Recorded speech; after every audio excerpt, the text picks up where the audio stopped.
While preparing dinner for my wife's entire family, I stepped into the garage for more chairs and heard her brother say, "I still can't believe you married this loser. Dad's right.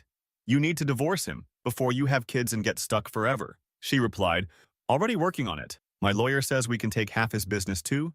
I returned with the chairs and continued hosting with a perfect smile. 3 days later, my WhatsApp was flooded with 47 desperate messages begging me. Something felt off about Alexandra the week before her family dinner. Not the normal kind of off. Like when she's stressed about work or annoyed, I left my boots in the hallway again. This was different. She kept checking her phone when she thought I wasn't looking, switched tabs whenever I walked behind her laptop, and started taking calls in another room. After 7 years together, you develop a sense for these things, like how you can tell when a wall isn't plumb just by looking at it. Look, I never thought I'd be writing one of these posts. I'm not the type to air dirty laundry online. But I'm sitting here at 3 a.m. with a glass of whiskey, still in disbelief about how my life imploded in just 3 days. I need to get this out somewhere, and you internet strangers are getting front row seats to the shit show. Some background. I'm James, 34. I built my construction business from scratch after dropping out of community college. Started with just me and a beat-up truck. Now I've got 5 crews running projects across the county. Nothing massive, but it pays the bills and then some. Alexandra, 32, is my wife of 7 years. I supported her through law school, paid tuition, rent, everything, while building my business. She comes from an upper-middle-class family that never really approved of the blue-collar guy their daughter brought home. Her dad, Elijah, is some kind of financial advisor. Her mom, Pamela, is in real estate. And her brother, Thomas, thinks his business degree makes him God's gift to capitalism. Here's the thing. I always knew they thought she could do better. The side comments about my little business or asking when I'd go back to school never stopped. But Alexandra always defended me, or so I thought. Last Saturday was the annual spring dinner at our place, a tradition Alexandra insisted on to show off our home to her family. I spent the morning prepping the yard, pressure washing the deck, and helping with the cooking. Everything had to be perfect for her family. I'd been up since 6 getting the smoker ready for the brisket I'd been dry aging all week. Alexandra was more tense than usual, snapping at me for small things, but I chalked it up to the usual family dinner stress. Everyone arrived around 4. Her parents, her brother Thomas and his wife, her younger sister Magnolia, who's still in grad school. Alexandra's mom immediately started critiquing the living room furniture arrangement, while her dad asked pointed questions about how business was going, with that tone that suggested he was waiting for me to admit failure. By 6, we were ready to eat. I'd set up the dining table with our good plates, the ones we got as wedding gifts and barely use, but realized we needed 2 more chairs from the garage. As I headed out through the side door, I heard voices around the corner of the house. Thomas and Alexandra were standing by the azaleas, sharing a cigarette, which was weird since she supposedly quit 3 years ago. I was about to call out when I heard my name. I froze. Thomas was saying how he still couldn't believe she married this and that their dad was right. She needed to divorce me before having kids and getting stuck forever. What Alexandra said next felt like taking a sledgehammer to the chest. She was already working on it, and her lawyer said that they could take half my business too. I stood there, completely numb, as they laughed about how I had no idea what was coming. They kept talking, something about someone named Dominic being a much better fit for her, and how she'd wasted her best years with me while I was playing construction. Have you ever had a moment where your entire reality just shifts? 7 years of marriage, the countless nights I stayed up helping her study for exams, the vacations we skipped so she could afford law textbooks, the extra jobs I took to cover her student loans. All of it suddenly looked different in the harsh light of what I'd just heard. But I didn't yell, didn't confront them. Something inside me went ice cold. I quietly backed away, grabbed 2 folding chairs from the garage, took 3 deep breaths, and plastered on the fakest smile of my life. Walking back inside, I caught a glimpse of myself in the hallway mirror. I looked perfectly normal. Inside, nuclear wasteland. The rest of that dinner was surreal. I poured wine, carved the brisket, laughed at her dad's terrible jokes, and watched my wife, this stranger across the table, act like everything was normal. I studied her face, trying to find the woman I married. Had she always looked at me with that barely concealed contempt, or was I just seeing it now? When her mom complimented the food and asked for my secret recipe, I nearly lost it. 7 years of family dinners, and now she decides I might have something worth knowing? I explained the dry aging process with mechanical precision while my brain screamed. At one point, her sister Magnolia gave me this weird look, like she was trying to figure something out. She's always been the only decent one in that family. I wonder if she knew.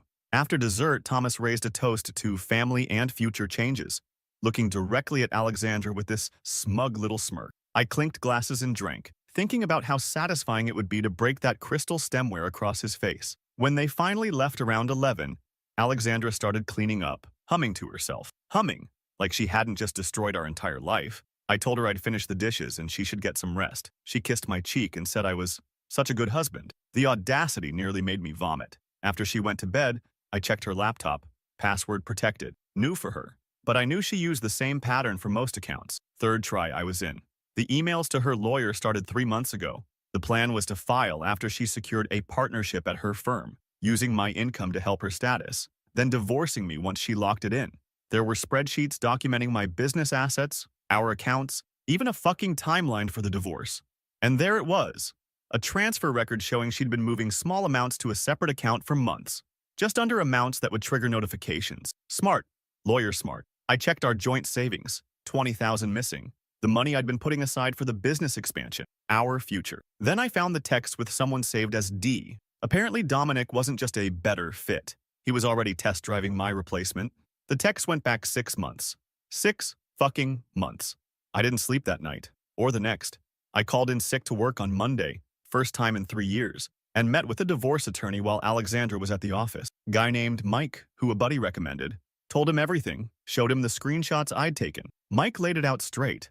In our state, she could potentially get half my business value since it grew substantially during our marriage, even though she never lifted a finger to help with it, even though I built it from nothing while supporting her through school. When he told me the potential settlement amount, I almost blacked out. Everything I'd built, everything I'd sacrificed for, cut in half and handed to the woman who was planning to blindside me. I remember asking Mike, "So what? I just bend over and take it?" He started talking about amicable settlements and minimizing damages, but I was already gone, mentally. Something fundamental had shifted inside me. That night, Alexandra asked if I was feeling better, brought home soup, acted concerned. I played along, said I was just tired, probably coming down with something. She suggested I see a doctor. The performance was Oscar. I nodded, thanked her for caring, told her I loved her. She said it back without hesitation, those 3 meaningless words falling from her lips while she planned my financial execution. I watched her scroll through Instagram as we sat on the couch, stopping to like a photo of us from last Christmas that her sister posted. The caption read, "#couple goals." I nearly laughed out loud. It was like living with a stranger wearing my wife's face. Every movement, every word felt calculated. Had she always been this person? Had I been blind for 7 years, or had she changed? Does it even matter? Here's the thing. I've never considered myself a vindictive man. When contractors try to screw me over, I usually just cut ties and move on. When clients don't pay on time, I work with them. But this was different. This wasn't business. This was my life. As I lay awake that second night, watching her sleep peacefully beside me, probably dreaming about spending my money with Dominic, something hardened inside me, a clarity I've never felt before. You see, Alexandra and her family always underestimated me. They saw the calloused hands and lack of degree and assumed I was simple. They never understood that building something from nothing requires intelligence, strategy, patience. I started making phone calls the next morning, first to my bank, then to my business partner, then to a few key clients. By noon, I had a plan forming. By dinner, I knew exactly what I was going to do. Alexandra wants war? Fine. But she's bringing a butter knife to a chainsaw fight. This isn't about money anymore. It's about showing her and her entire family exactly who they decided to fuck with. The loser they looked down on for 7 years is about to give them a masterclass in consequences. So here I am, 3 days after that dinner, finalizing my blueprint for demolition. And just like any good construction project, you need to lay the groundwork before you build. Tomorrow, everything changes. Alexandra thinks she's got it all figured out, but she has no idea what's coming. Neither does her family, or Dominic, whoever the fuck he is. I supported her dreams for 7 years. Now I get to watch hers crumble in real time. Update. First, thanks for all the support on my last post. Never expected that kind of response. For those asking if I've calmed down or if I'm thinking more clearly now, nope, still pissed. Still moving forward, just more strategically now. Look, when you build something with your hands, you learn that rushing just creates problems you'll have to fix later. Revenge is the same way.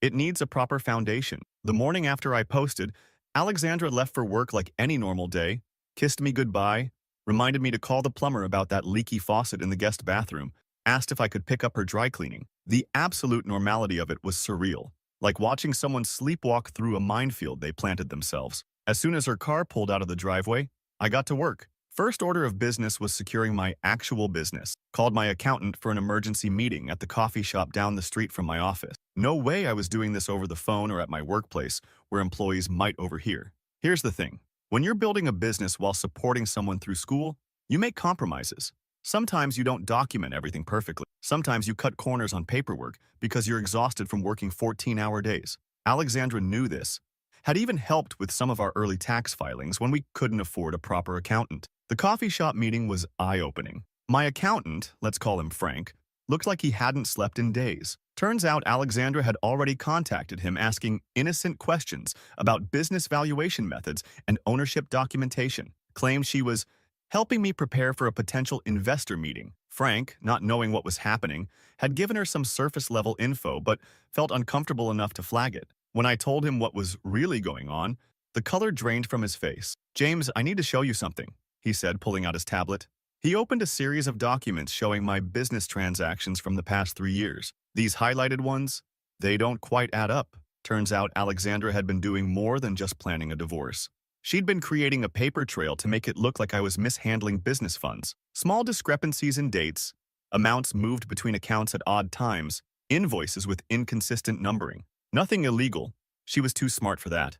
But enough to make things look messy in divorce court. Enough to justify bringing in a forensic accountant who would cost me thousands and find absolutely nothing wrong, but would drag out proceedings for months. Frank and I spent 3 hours documenting everything properly, creating clear trails showing all transactions were legitimate. We accelerated payments to suppliers, paid off equipment loans early, and documented Alexandra's complete non-involvement in the business operation. While we worked, I got a text from Magnolia, Alexandra's sister. This was unusual. We've always been friendly but rarely text directly. She asked if we could meet for coffee sometime soon. Said she needed to talk about something important. I agreed to Saturday morning, wondering what that was about. Next stop, the bank. I'd been stewing on something Alexandra's brother had said at that dinner. A comment about their parents helping her when the time comes. I had a hunch, and hunches in construction often save your ass. At the bank, I spoke with our financial advisor. Confirmed what I suspected. Alexandra had applied for a home equity line of credit against our house 2 weeks ago. The house that's primarily in my name because I made the down payment with pre-marriage savings. The house that I renovated myself, adding nearly $100,000 in value. I was still listed as a required signatory, but the paperwork was moving through the system. One more week and she would have had access to about $200,000 in cash that I would be partially responsible for repaying. The advisor seemed uncomfortable when I explained I didn't authorize this. After showing my ID and marriage certificate, I was able to cancel the application. Then I moved half of our joint savings into my personal account, exactly the amount I had contributed. Is that petty? Maybe. But it's a fuck of a lot less than she was planning to take. When I got home, I did something I'm not proud of. But desperate times and all that, I installed tiny recording devices in our living room and bedroom. Completely legal in our state since it's my house too, but definitely crosses an ethical line. I also set up a camera in our home office, angled toward her desk. Then I took the dog for a walk around the neighborhood like nothing was wrong. Waved to the neighbors, tossed a ball for the Jenkins kid, picked up some dog shit with a little plastic bag while casually planning the complete dismantling of my marriage. Normal Tuesday stuff. That night over dinner, Alexandra seemed distracted, checking her phone constantly. When I asked about her day, she gave vague answers. Then her phone buzzed again, and I caught a glimpse of the name on the screen. Dominic. "Who's Dominic?" I asked, keeping my voice casual while reaching for more pasta. The fork paused halfway to her mouth, just for a second. "Oh, new client at the firm. Time-sensitive case." Then she put her phone face down on the table. That slight hesitation told me everything. 7 years with someone. You notice these. Must be important if he's texting you during dinner, I said, still Mr. Relaxed Husband. She gave me this tight smile. You know how it is. Some people don't respect boundaries. The irony almost made me choke on my garlic bread. After dinner, she said she needed to finish some work and disappeared into the home office. I cleaned the kitchen, making enough noise so she'd think I was busy, then silently moved to the hallway near the office door, which she'd left slightly ajar. I could hear her voice, low and intimate, not her client voice, not her talking to family voice, her bedroom voice. "Can't just call whenever you want. No, he doesn't suspect anything. Just be patient. Yes, I miss you too." Each word was another nail in the coffin of whatever feelings I still had for her. The rage I'd been tamping down threatened to boil over. I wanted to burst through that door to confront her, to end this charade right now. But that would have ruined everything. So I walked away, back to the kitchen, turned on the faucet, Pretended to wash more dishes while planning my next moves. Here's the thing about building. Timing matters. Pour concrete too soon after the rain, it won't set right. Rush the framing, the whole structure is compromised. This revenge needed time to cure properly. Wednesday morning, I accidentally left divorce papers I'd printed out visible on my nightstand. Not filled in, just the standard forms from the county website. When I came back from my shower, they were slightly moved. She'd looked at them, but she said nothing. Neither did I. At work, I quietly began preparation, called in favors from clients who owed me, not for money, for information. Turns out Dominic wasn't just some random guy. He was a close friend of Thomas, Alexandra's brother. They'd gone to college together. He came from the same kind of money as her family, the kind of guy her parents had always wanted for. And here's where it gets interesting. Dominic had been at several family events I'd skipped over the years because I was working. Birthday parties, a ski trip, even a fucking cruise I couldn't go on because I was finishing a big project. The project that actually established my business. Through a mutual acquaintance, I learned Dominic and Alexandra had dated briefly in college before we met. The pieces were falling into place. This wasn't just an affair. This was a long game. While digging into all this, I also created a detailed spreadsheet documenting every penny I'd spent supporting Alexandra through school. Tuition, books, rent, the laptop I bought her for graduation, the bar exam prep course, the interview suits, the countless Ubers home from late-night study sessions because I didn't want her on public transit after dark. Grand total, $143,622, not including interest I could have earned if I'd invested that money in my business instead. That night, Alexandra initiated sex for the first time in months. I almost laughed at the timing. Was this part of her plan too? Keep me distracted and satisfied while she arranged my financial execution? I went along with it, performing as expected, feeling nothing but detachment as she play-acted passion. Afterward, while she slept, I sat in the dark staring at the ceiling fan, counting rotations instead of sheep. One thought kept circling. How long had our marriage been a lie? Was it always transactional for her? Was I just a stepping stone? Thursday morning brought my coffee meetup with Magnolia. I arrived early, checking Reddit on my phone while I waited. The support from you internet strangers was still flowing in. Some suggested extreme measures I'd never consider. Others shared similar stories that made mine seem tame by comparison. The solidarity helped somehow. Magnolia arrived looking nervous. She's always been the odd one in that family, more genuine, less concerned with appearances. She ordered some complicated coffee drink and picked at a muffin while making small talk. Finally, she took a deep breath. What she told me next confirmed everything. She'd known about Alexandra and Dominic for months. Had caught them together at their parents' lake house during that family weekend. I'd missed because of a water damage emergency at a job site. She'd confronted Alexandra, who swore it was a one-time mistake, but it wasn't. Alexandra had confided in Magnolia recently, drunk after a family dinner I'd also missed, told her the whole plan. Stay with me until making partner, then upgrade to Dominic with half my assets as her golden parachute. Magnolia was telling me this because she couldn't stomach it anymore, said she'd always liked me, thought I was good for her sister, couldn't understand why her family never gave me a fair chance.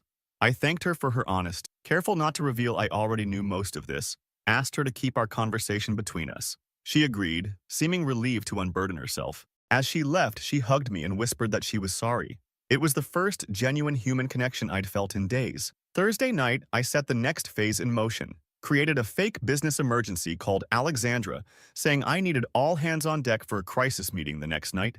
Major client threatening to pull out, potential financial disaster, needed her support and her family's advice. She hesitated, said she had plans. I pushed harder, let my voice crack a little, said I was scared of losing everything we'd built, played on her guilt. She relented, agreed to host an emergency family dinner Friday night, said she'd call her parents and Thomas. Perfect. Friday morning, I put the final touches on my preparations. Set up the dining room with printouts hidden in a folder by my seat. Loaded all the evidence onto a tablet, screenshots, recordings, financial records, everything. Picked up her favorite dessert from that bakery across town she loves so much. At work, I made sure everything was in order. Had a frank conversation with my business partner, who was understandably shocked but fully supportive. We'd been friends since high school. He knew what Alexandra's schooling had cost me in more ways than one. When I got home, Alexandra was already there setting the table with our good plates again. The symmetry wasn't lost on me. Another family dinner, same stage, entirely different play about to unfold. She seemed jittery, checking her phone constantly. When I asked if everyone was confirmed for dinner, she nodded distractedly, said her parents were bringing wine. Thomas and his wife would be there too. I suggested inviting Magnolia as well. Alexandra looked surprised but agreed, texting her sister while I watched. The gang would all be there. Perfect. As I headed upstairs to shower and change, Alexandra called after me, asking what the client issue was specifically so she could prepare her thoughts. I told her I'd explain everything during dinner. Wanted to go through it just once with everyone present. Under the shower spray, I rehearsed what I would say, how I would present the evidence, the order of revelations for maximum impact. It felt surreal, like planning a presentation for the most fucked up client meeting ever. I got dressed in the clothes Alexandra had always said made me look most professional. Dark jeans, blue button-down, leather shoes instead of work boots. The costume for my final performance as her doting husband. Downstairs, I could hear her on the phone in hushed tones. Thanks to the recorder in the living room, I'd be able to review that conversation later if needed. But I already knew who she was talking to, already knew what she was saying. Let her have this last moment of thinking she's in control. Let her reassure Dominic that everything's going according to plan. Let her believe, for these final hours, that she's the smartest person in the room. The doorbell rang. Alexandra jumped, quickly ending her call. Her parents arrived first, her father bringing an expensive bottle of wine as promised. He shook my hand with that same condescending grip, already asking about this business emergency, with barely concealed satisfaction in his voice. Thomas and his wife arrived next, followed shortly by Magnolia, who couldn't quite meet my eyes. The gang was all here, all the players in position. As we moved to the dining room, Alexandra put her hand on my arm asking if I was okay.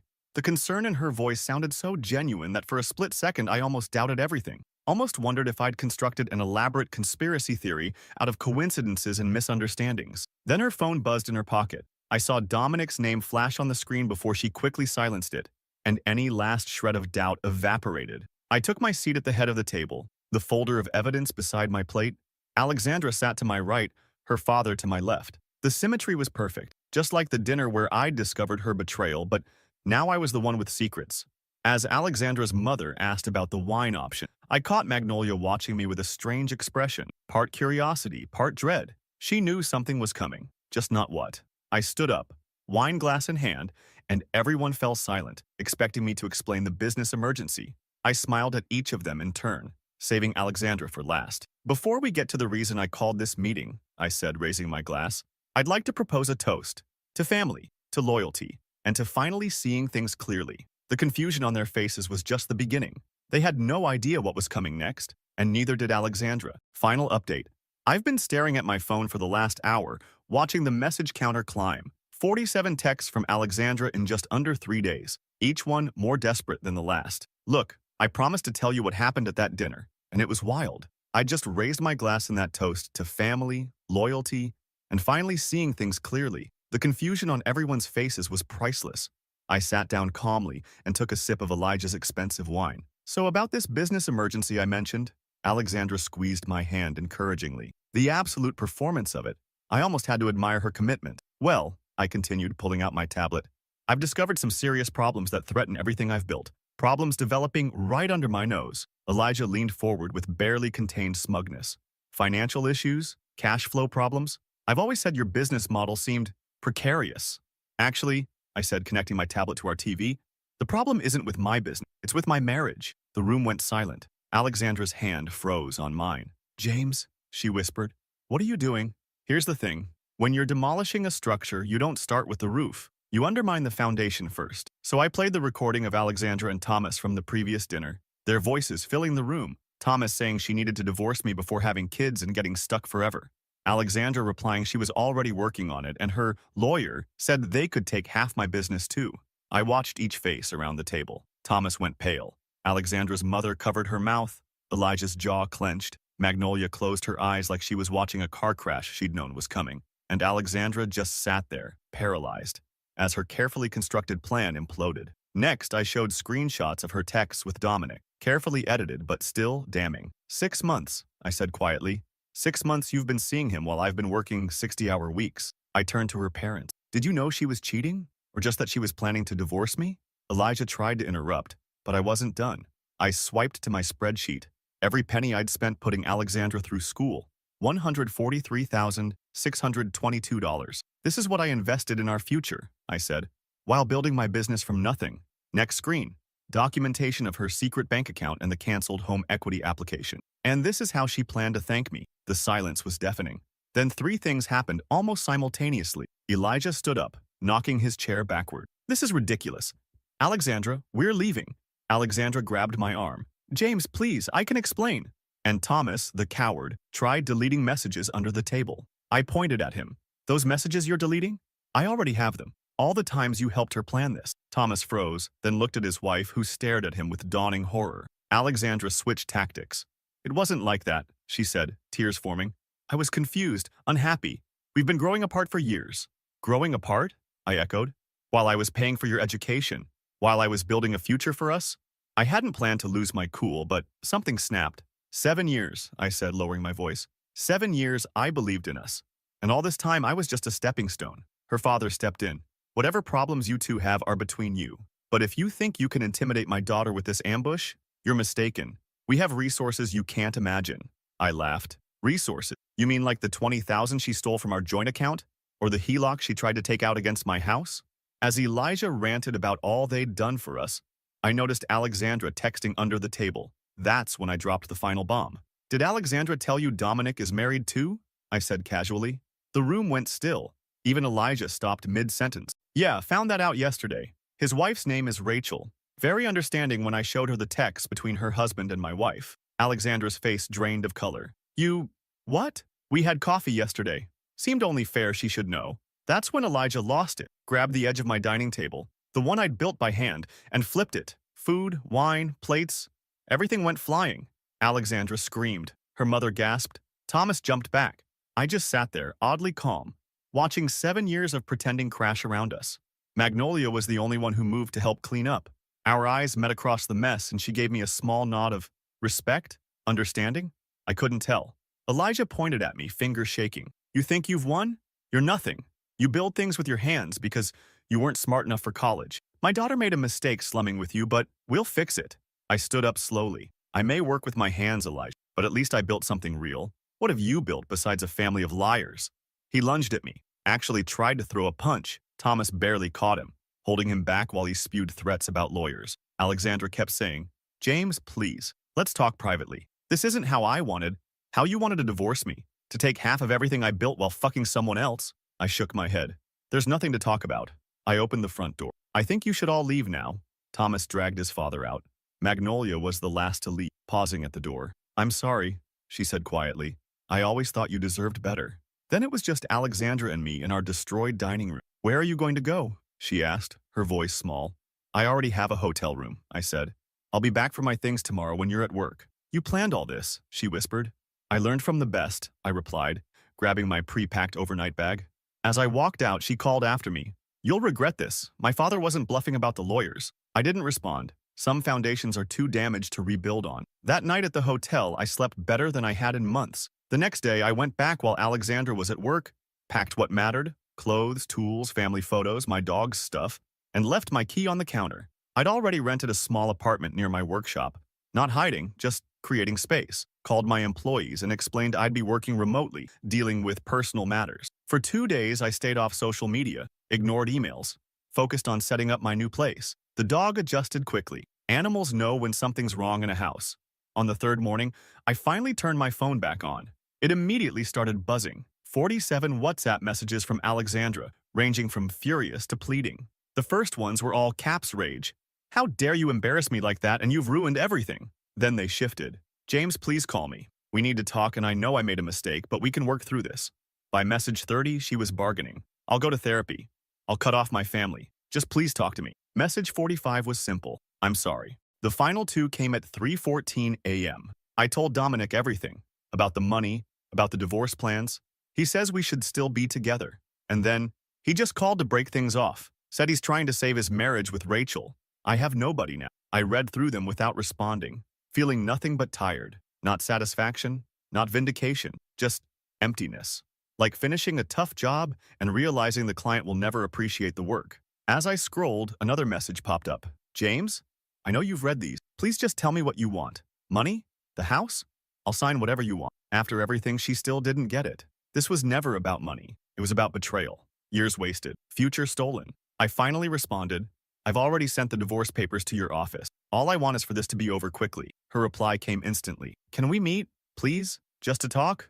Before I could respond, my phone rang. Mike, my lawyer. Rachel, Dominic's wife, had reached out to him, After I'd shown her the evidence, she'd done her own digging and discovered Dominic had pulled similar schemes with other women. She wanted to compare notes for our divorce proceedings. As Mike talked, I looked around my sparse apartment. A mattress on the floor, boxes unpacked, the dog watching me with patient eyes. This wasn't how I'd imagined my life at 34, starting over, again. But sometimes you have to tear everything down to fix a compromised foundation. I agreed to meet Rachel for coffee, not romantically, but because there's solidarity and shared betrayal. After hanging up, I sent Alexandra one final message. There's nothing to talk about. The marriage is over. Please direct all future communication through our lawyers. Then I blocked her number. That afternoon, I took the dog hiking. My phone buzzed with a text from Magnolia. Heard you moved out. Alexandra is staying with our parents. Dad's on the warpath, but Mom's finally asking questions about what really happened. Think his perfect daughter facade is cracking. I replied, thanks for letting me know. Hope you're okay in all this. Her response, I am. Better than okay, actually. Finally told them I'm dropping out of the program they chose for me to pursue what I actually want. Guess your courage was contagious. As the sun set, I watched my dog explore, tail wagging without care. 7 years gone, countless hours worked, a future planned and destroyed. But also freedom, truth, a chance to rebuild, something authentic. My phone buzzed. Rachel confirming our coffee meetup, with a link to a support group for people dealing with divorces involving financial deception. Apparently, it's more common than I realized. I pocketed my phone and called the dog. Time to head back, make dinner, maybe unpack. Small steps, one day at a time. Like any good building project, the foundation comes first. And this time, I'm making damn sure it's solid.